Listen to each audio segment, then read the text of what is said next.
of legality, and they just want better rules to actually say, okay, now I'm going to try to win within these new laws. Right. And the leader of any company will tell you what they really want is visibility. They want to be able to see where things are going, how the company's going to be doing.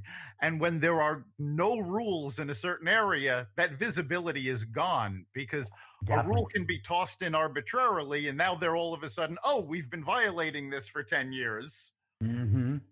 Exactly. And that's also why some companies are nervous that all of a sudden, well, the general public's getting so upset that then the legislative branch is just going to make like a law that's not well thought out. So I think that's why it's going to be really difficult. Our legislature not think things through? No. I know. Where they come up with this stuff? But that's what they're worried about. So it's going to have to be somehow properly informed. I mean, I really just think we're starting to see the major kind of sea change of saying that technology is the rabbit, the hare, and our legislative branch is the turtle. And sometimes it's good to go slow, to be smart and well thought out. But at the same time, we're seeing the limitations where we've been completely outstripped by saying, wait a minute, we didn't create laws until well after the fact. And that's why there's a lot of smart people right now who are saying, how can we become smarter within the company standpoint to adequately think about some of these things as we're creating it before it actually goes to market. Fantastic. David, it's been great having you. Well, thank you for having me. Yeah, we're just about at the end of our time. So, Chip, you've been listening intently. What do you think is the big takeaway for our listeners? I've been learning a whole lot because I'm getting kind of old here. So, I mean, back when I was David, there was no such thing as the internet or anything. But kudos to you for doing what you're doing. It's just amazing. And I really give people your website address before you leave, because the things that you have on there is really, really important. You're talking about digital citizenship and mental obesity. And one of the neatest things on there is all tech is human. If you could explain a little bit about that before you leave, I think that's a great takeaway for people to get into, because that's fabulous. Thank you. Well, my personal website, if you go to techethicist.com or davidpolgar.com, you'll find me.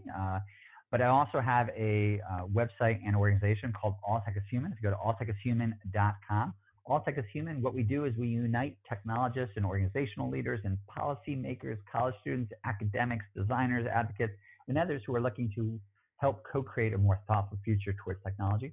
Right now, we are organizing ethical tech summits throughout the country. I just got back from Seattle, where we held an event, and we also have a ethical tech summit coming up in San Francisco on Saturday, September 21st, and another ethical tech summit in Manhattan on Saturday, November 9th. But we're also building white papers and research and connecting people, and really becoming the hub, because that's what we actually need to do. We need to kind of bring together all these different parties. We need to bring together people from Facebook and Google and Snap and Twitter to actually sit down with policymakers and then talk to academics who are doing research, and then talk to the media who can then better inform the public, and then hear from just the general electorate. That was not being done. So I said, then let me try to go out and do it. So we're getting great response so far, and a lot of different partners and a lot of different people reaching out. So I'd love for any of your listeners to go to alltechishuman.com and reach out with their own ideas and thoughts on this. Yes, check out those sites and become part of the conversation, because it's one that affects all of us. It does. Dave, thanks for being here.